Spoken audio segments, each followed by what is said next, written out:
Hello, and welcome to FTW Philly. I'm Marissa Magnata, and I'll be your host as we bring you into the world of esports each week.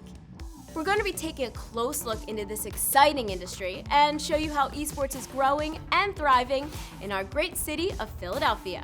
Whether you're already an avid esports fan, casually play video games, or completely new to gaming, we're here to provide you with the stories behind the players, tournaments, and organizations powering this booming industry. If you're thinking esports is just a bunch of teenagers playing video games in their parents' basements, think again, friends. Esports is primed to become one of the largest competitive verticals in the world. But what is it about this industry that makes it so attractive? The worldwide phenomenon features paid players, huge fan bases, sold-out stadiums, and enormous prize payouts. To kick things off, let's take a deeper look into what esports is, where it's going, and how Philadelphia is emerging as a national hub for gaming. Philadelphia, a city that's no stranger to competition, with a deep history of sports and its notoriously loyal fan base. But over the last decade, there's been a new stage for competition that has seen rapid growth. Philly is helping pave the way. For the most part, this new industry has remained unfamiliar to the mainstream, until now. This is esports. Esports is competitive video games. The second the first video game was made that you could compete against somebody else, you started holding casual tournaments. So it was competitive video gaming for 3 decades before the esports term and the craze took off. But at the end of the day, it's playing video games in a competitive format. Esports has been fueled by popular titles like Madden and FIFA, Battle Royale and survival-based games such as Fortnite, electronic card-based games like Hearthstone, and team-based first-person shooting games like Call of Duty and Overwatch. This amounts to a staggering 211 million gamers in the US, with 83% of the 13 to 49-year-old age group in the country reportedly playing video games. The stats are crazy about the number of people that participate in video games. The community is there, the passion is there. We also have players, competitive juices flowing, and they're trying to be the best, and that is what drives esports. Increased awareness in the mainstream is amplifying, while esport tournaments continue to boast prize pots upwards of $30 million for a single tournament. By 2022, viewership is expected to climb to 300 million. To meet this demand, cities worldwide are providing avenues for esports athletes to make a living off of competitive video games, hosting arenas and growing businesses that tactfully parse territory. According to Newzoo, the leading global provider of games and esports analytics, revenues from global esports reached $865 million in 2018 and is expected to surpass $1.8 billion by 2022. Projection that sheds light on an evidently bright future for esports. The market size for us is going to rapidly expand as you catch up with all of the rest of the gamers who say, now, you know what, I am a competitive video gamer. You have so many people who are spectating and watching, and now they have the opportunity to, be a player. Esports is accessible to all.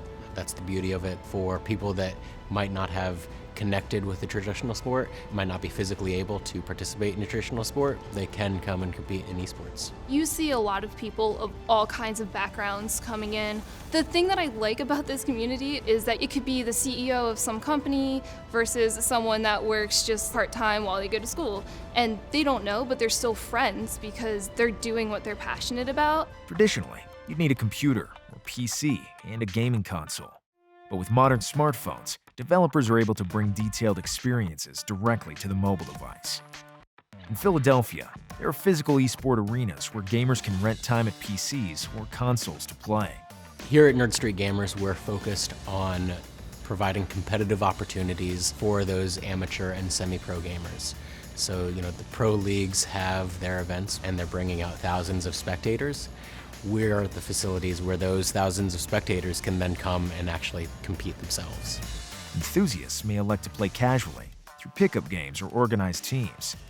But just like any traditional athlete could attest, sport requires practice and attained excellence to access big league level competition.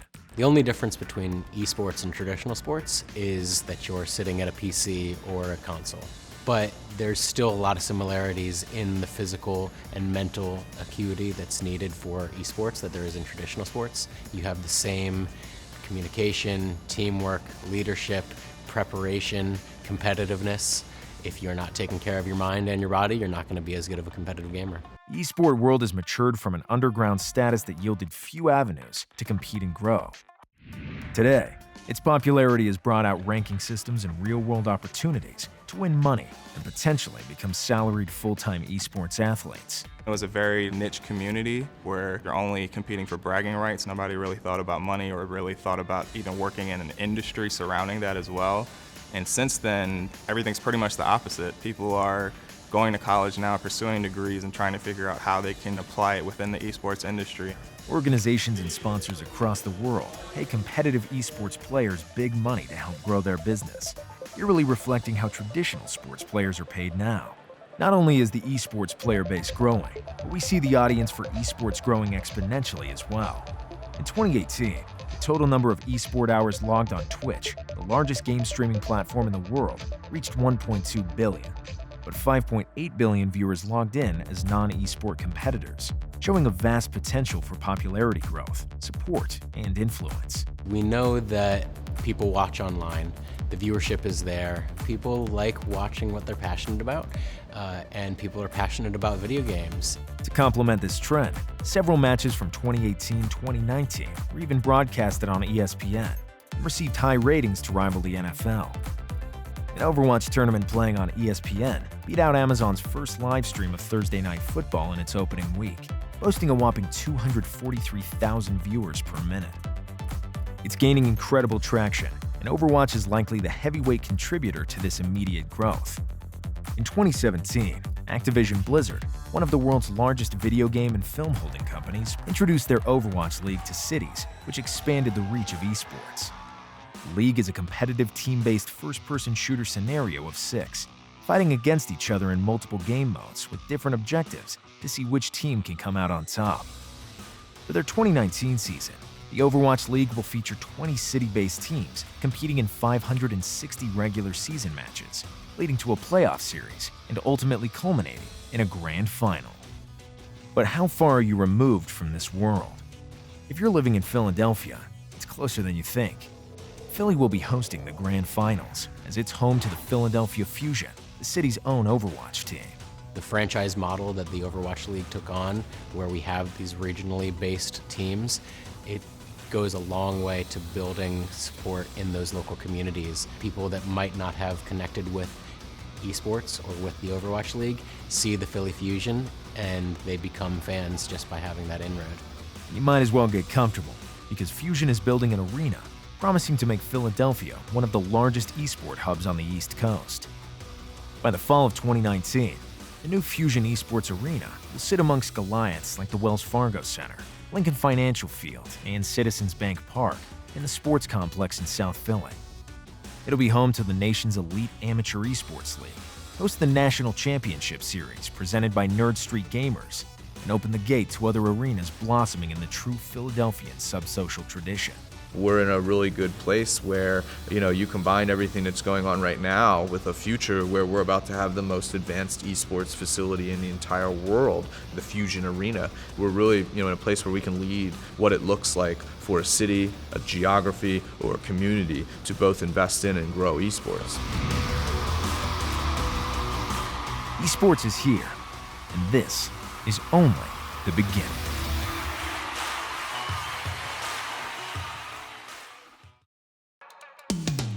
As we begin our journey into the world of esports, let's start at the ground floor and look into some of the elements of esports. The first of these elements we'll highlight is the fighting game. The fighting game is exactly what it sounds like.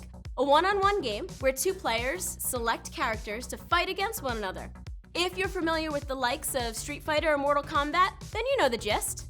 There's a huge sub-community of esports that revolves around the fighting game, and tons of opportunities to get in on the action. Whether you're a top-tier competitor, getting started in the competitive scene, or just playing casually and looking for some friendly competition, the Nerd Street Gamers over at local host Philly have been creating avenues for any level of gamer to train and compete in just about any multiplayer or single-player game that you can think of. To further understand the fighting game community, or FGC as it's known within the industry, let's take a look at what a fighting game is and how its games are training and competing right here in Philadelphia. There are a lot of lights, a lot of cameras. You hear a lot of yelling and screaming, but it's such a hype moment. Like those 5 minutes you're playing on stage, it feels so surreal, and the time just passes before you know it. The video gaming scene in Philadelphia is very strong. Everyone always sleeps on Philadelphia and says, Philly ain't nothing. Wrong. There's always stuff going on in Philly, particularly the FGC. There's always people playing fighting games.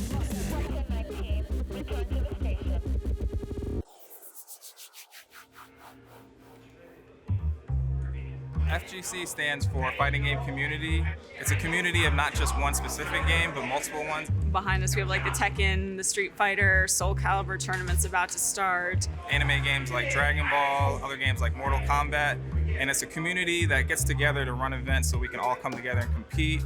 There isn't a standard on what's considered a fighting game specifically, but most people consider them games where each person playing picks a character of their choice. People usually have a preference on play style. Some like to be more defensive, some like to be more offensive. Usually there's 2 characters and there's 2 players. Basically, you see the other player and character as your enemy, so you want to beat them up. And there's a life bar at the top of the screen. The goal of the game is to deplete the life bar by hitting the opponent to knock him out. It's like in boxing, same idea. A lot of them have different types of punches, block or a guard, different sorts of kicks. So like if you were going to see judo or something in the Olympics like that, except that instead of using your body, you're going through buttons. But a lot of the same principles I've found apply from just even like my fencing days. Like if you were to feint an attack, to try to draw out a reaction from the opponent and get them to make that move so that you can come back and counter it. As a competitor, these training grounds or meetups really help sharpen my skills. They allow me a chance to go offline and play other people in real life. Most fighting game tournaments, and especially ones that have the most money on the line, are offline events. So there's a timing difference between playing online and playing offline. Being around people, the loud noises. Secondarily, having a place to go like this really helps me have more opportunities for my gaming career. Tournaments, to get more competition. People will put in money, there's more money for me to play for. And the pressure is good because you need the pressure to kind of get used to the tournament atmosphere of playing for something more than just for fun. Philadelphia provides a lot of opportunities for aspiring esports athletes. I know in other cities that's not always the case, but in Philadelphia, any given month, whatever game that you play, more often than not, there's an event somewhere that you can go to get that experience.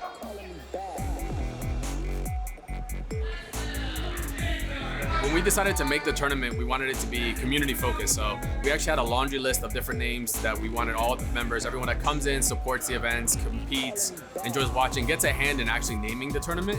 And the reversal came about because at the time, FGC in Philadelphia, it kind of has a weird mindset where there's like an old guard and a bunch of new blood coming in, and there's the idea that we're not growing, we're not supporting each other. So this tournament is supposed to be the base of changing that train of thought. We have some cameras to kind of show the crowd, get the handshakes, at post-game when the 2 competitors are done, to kind of show that that's the atmosphere we're occurring here. We want to showcase the pop-outs, we want to showcase the salt, the aggravation. These are competitors. They are practicing 4 to 6 hours a day playing. The point of the cast here is to show that they are high caliber players and what it takes to get to that level. You get some of the best players on the East Coast that come down for Tekken. So I start playing offline at the arcade. When you play with your money, you gotta win. So I start playing that game like that and learned it by not losing my money a lot. It gave me a lot of focus, to be honest. Especially my character. When you're playing a Brian, you have to be super patient because Brian can almost punish everything. As long as you focus and know what's coming, you're good. As I know it right now, it is myself and Reflex Sunny in winners finals, which is 2 very defensive, patient players. Commander, we go back and forth. Sometimes he wins, sometimes I win.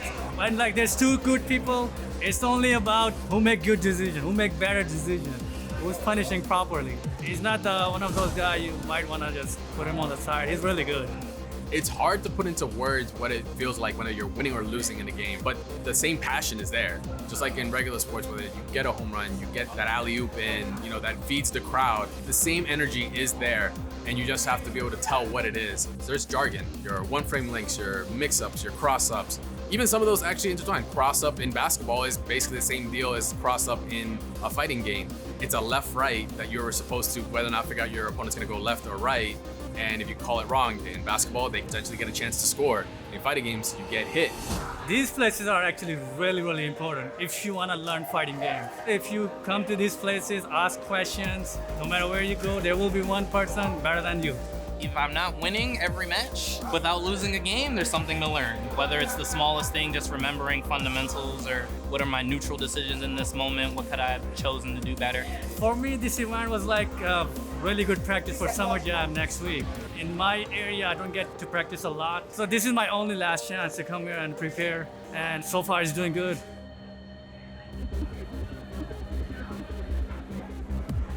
I always tell people that if physical sports like American football, soccer, and baseball are games of the body, these are games of the mind. It's execution. They are mathematical equations you're running in your head in milliseconds. You got to know the frame data. You got to know the matchups. You got to know the character. There's so much time and thought that goes into this. A lot of what you see is the player hitting the opponent before the opponent can hit them. But as the player, there's a lot of numbers that goes into it. There's a lot of understanding the opponent that you're playing. There are mind games. When you're looking at it from a deeper level, it's definitely heavily science-based. But when you put everything together, you make it look like a beautiful art piece. There's some really good players here. This is my first Summer Jam, but I went to EVO last year, and that was really fun. And then I went to Strong Style earlier this year. I actually played Anakin at Strong Style, and I think the same exact thing happened. I got 2 rounds on him, but it wasn't on stream or anything. So this time it was on stream. I was like, okay, like stop focus on the fact that it's Anakin, let's just play my game. I tried to get away with like Lee stuff, but he wasn't falling for any of it. So I tried to be a little unorthodox display, and I got a few rounds, so I was really happy. That was my goal. When you're studying your own footage, first you have to be very impartial. You have to look at it like, did I win, did I lose? What did I do good, what did I do bad? Sometimes in the moment, you don't understand the decision that you're making. So when you come back later with a fresh mindset, you can look at it a lot differently. Like, why did I risk it there? Why didn't I just back away and do nothing? I had a life lead. I should have let the clock kind of play itself out. There's a lot of micromanagement that comes into it. If you play video games, come out to these events. You're going to enjoy it. Like your mind will be changed. Like you'll see all the people around, you'll feel the energy. Like this is a real deal. We have people that come out from Delaware, Maryland, Virginia, New York, New Jersey. It feels a lot like a family reunion, but at the same time, it still has that competitive atmosphere. I've seen people come, I've seen people go, I've seen new people rise to become titans of their craft. Even though it has grown in scope and production value, especially as the technology is advanced as well, it's... some things never change. Like that.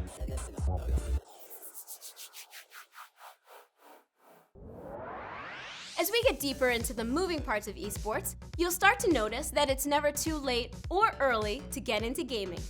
In this next segment, we highlight 2 young gamers who have found their passion for gaming at an early age.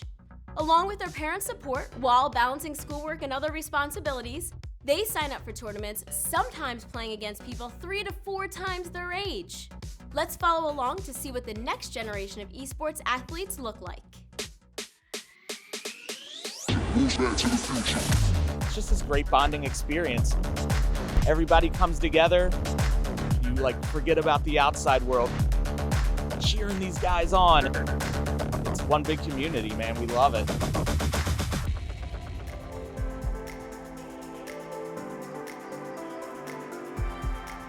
I coach a soccer team. I watch them play video games. I bring them to these games.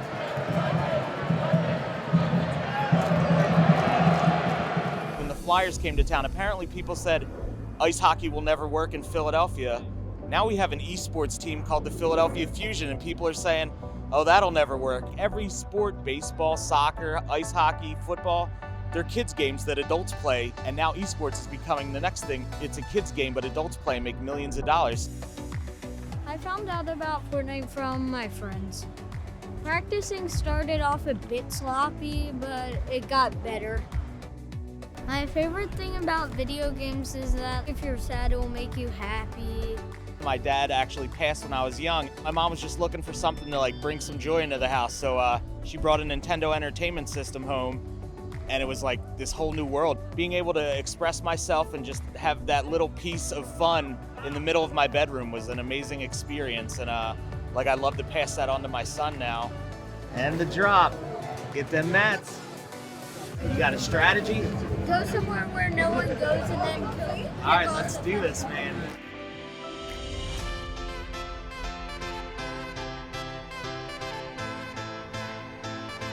I get better at gaming by practicing. don't super dash that much in Dragon Ball. And don't super dash that much. I mean, you know the saying, practice makes perfect. When I go to these tournaments, I feel like so amazed. I like people watching me play games and stuff. I see where parents do come from. At first, I was very skeptical, but I feel if you actually are in it with your kid, you would see it's not boring, it's not annoying. When I actually seen him play, there was a lot of the pro gamers hyping him up, and he feels better about himself with people that does a lot more things that he likes to do, and so I see him get along with a lot more people in the fighting game tournaments than anything else so far. You can really build communities here. I've raised my son in the stands, and I feel like dads and sons are going to bond over going to see the Philadelphia Fusion play in this giant arena, and why not? It's the same thing as taking your kid to a baseball game or a soccer game. One day I would like to be a pro gamer. I would have a beard. I would play Dragon Ball a lot. He actually has a potential to actually make it a career and make a living. I'm all for it. As long as my kid's happy, then I'm behind my son 100%. My kid loves this. I want to embrace what he's into and encourage him to be the best at anything. I don't know what he's going to be when he grows up, but I want him to know that whatever he does, his dad's going to support him 100%. There's no denying that the future of esports is bright, and Philadelphia is full of opportunities for gamers looking to compete in a friendly or competitive scene. Thanks for watching. I'm Marissa Magnotta, and this is FTW Philly.